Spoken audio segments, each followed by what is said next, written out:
Sur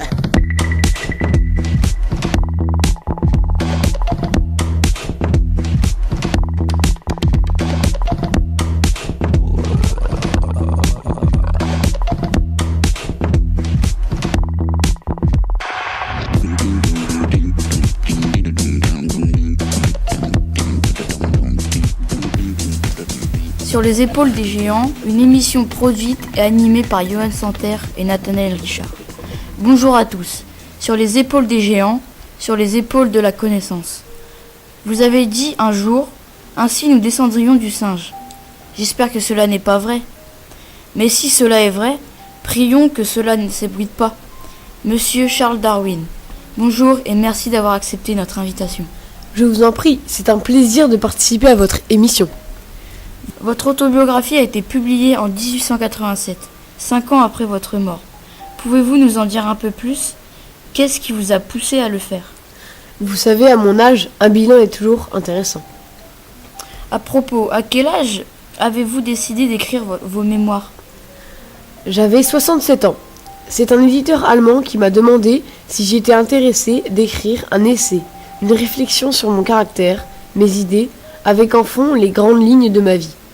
En y réfléchissant, j'ai trouvé cette idée séduisante. Ça m'aurait bien plu de lire l'autobiographie de mon grand-père, connaître son opinion sur sa vie. C'est toujours intéressant de faire un bilan, non ? Vous ne pensez pas ? En effet, vous avez donc le sentiment d'être arrivé à la fin de votre vie. Malheureusement, ma vie va bientôt s'achever. Vous avez été pensionnaire à l'école de Shrewsbury, puis étudiant à l'université d'Édimbourg. Et enfin, vous avez été à Cambridge. Votre parcours est brillant. Comment étiez-vous enfant ? Étiez-vous un élève exceptionnel, le Mozart de la science et des lettres ? Oh que non, mon cher, j'étais un véritable vaurien. Comment ça ? À la fois voleur et menteur. Ah bon ? Je volais surtout des fruits, et je mentais surtout pour me faire bien voir. Comme la fois où j'ai caché les fruits volés pour en faire un trésor. En fait, j'adorais susciter l'admiration autour de moi. J'aimais que l'on me dise que j'étais un bon coureur, ou que j'étais une personne très généreuse. Et avec le recul, comment vous jugiez-vous ? Un petit vaurien. J'étais à l'opposé de mes sœurs qui, elles, étaient gentilles, intelligentes et pleines de bonne volonté.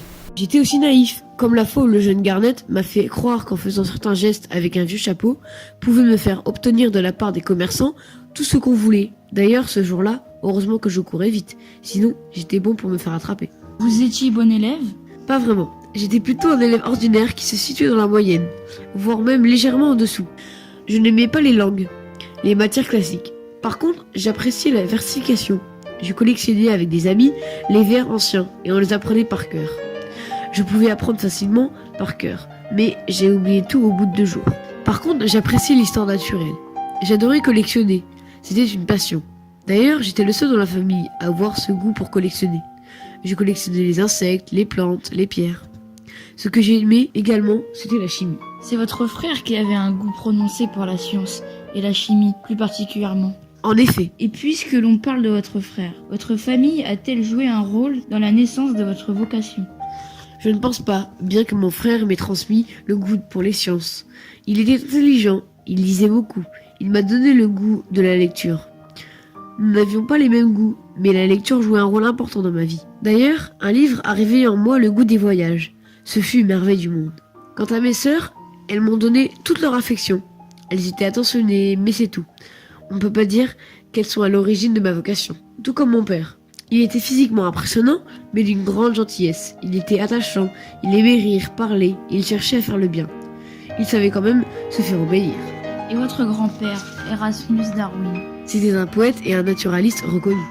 On peut donc dire que indirectement votre famille a joué un rôle déterminant dans votre vocation. Un père médecin, un grand-père naturaliste, un frère qui aimait la science et notamment la chimie. D'ailleurs, il fut également médecin comme votre père. Il y avait donc de grandes chances pour que vous suiviez la voie scientifique.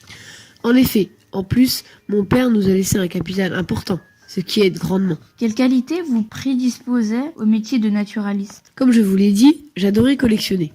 J'aimais aussi les animaux, notamment les oiseaux, les insectes, les plantes, les pierres. J'aimais aussi les grandes randonnées et je m'amusais à faire des relevés. Je me souviens qu'à 13 ans, au cours d'une excursion à cheval, j'ai été frappé par le paysage. J'aime la nature. Ce que j'aimais le plus, c'était l'expérimentation. La théorie m'ennuyait, mais la pratique, la manipulation, me passionnait. D'ailleurs, je me souviens qu'à l'école, on m'avait surnommé Gaz. Il faut dire qu'à l'époque, le directeur considérait la science comme une matière futile. Une autre qualité m'a aidé dans mon métier. Quand je me suis retrouvé à l'université, j'ai eu rapidement une passion pour les bons orateurs. J'ai appris beaucoup en les écoutant. Je pense notamment au professeur Henslow.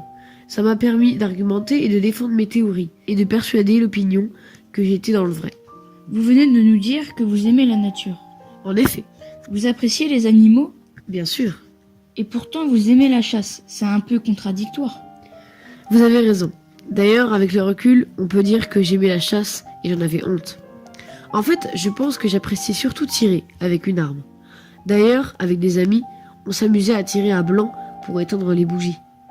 Avec le temps, le plaisir d'observer, de raisonner, de résoudre des problèmes complexes l'ont emporté sur le plaisir de la chasse. Et si vous n'aviez pas été naturaliste? J'aurais été médecin ou pasteur. Mon père m'envoya 2 ans à Cambridge pour étudier la médecine, mais la dissection, la chirurgie m'étaient insupportables. Jamais je n'aurais pu pratiquer. Après l'université, pendant un temps, je me suis intéressé à la religion. À l'époque, je croyais en Dieu avec une grande ferveur. Pour moi, tout ce qui était écrit dans la Bible était vrai. Quand je pense que les religieux se sont acharnés sur mes théories, j'ai été insulté, traîné dans la boue, dire que j'ai failli être aussi ignare que ces gens-là. Avez-vous été marqué par des phrases ou des remarques de vos proches? Oui, une particulièrement qui me revient à l'esprit.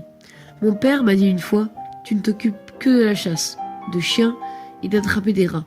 Tu feras ton malheur et celui de ta famille. En fait, il avait peur que je devienne un adulte oisif, que je passe mon temps à m'amuser et à jeter l'argent par les fenêtres. On peut dire que vous avez eu de la chance dans votre vie. Beaucoup de chance, vous voulez dire. Un milieu intellectuel très orienté vers la science, une famille affectueuse et généreuse. J'ai eu une grande liberté dans mes choix et également un patrimoine financier important, ce qui m'a permis de voyager. En effet, j'ai eu beaucoup de chance. Quand j'y pense, c'est grâce à mon oncle Joss que je suis devenu naturaliste. Par son soutien, il m'a donné la chance de réaliser mes rêves. Pour finir, quel conseil donneriez-vous à un adolescent de 2018? Si vous êtes un élève moyen, ne vous inquiétez pas. Ce qui compte, c'est les rencontres que vous allez faire. Elles vous guideront. Lisez, rêvez, foncez. Ne laissez personne choisir à votre place. Défendez vos idées et vos choix. Et essayez de toucher un gros héritage. Malheureusement, notre émission arrive à son terme. Merci Monsieur Darwin d'avoir participé à notre émission. La semaine prochaine, nous recevrons Albert Einstein pour son livre « Comment je vois le monde » ou « Une vie toute relative ». Cet entretien a été réalisé à l'aide des logiciels Audacity et Pinnacle Studio. À la technique, Johan et Nathanaël. Enfin, merci à Jean-Claude Amezen qui anime tous les samedis matins sur France Inter l'émission Sur les épaules de Darwin, qui nous a largement inspirés.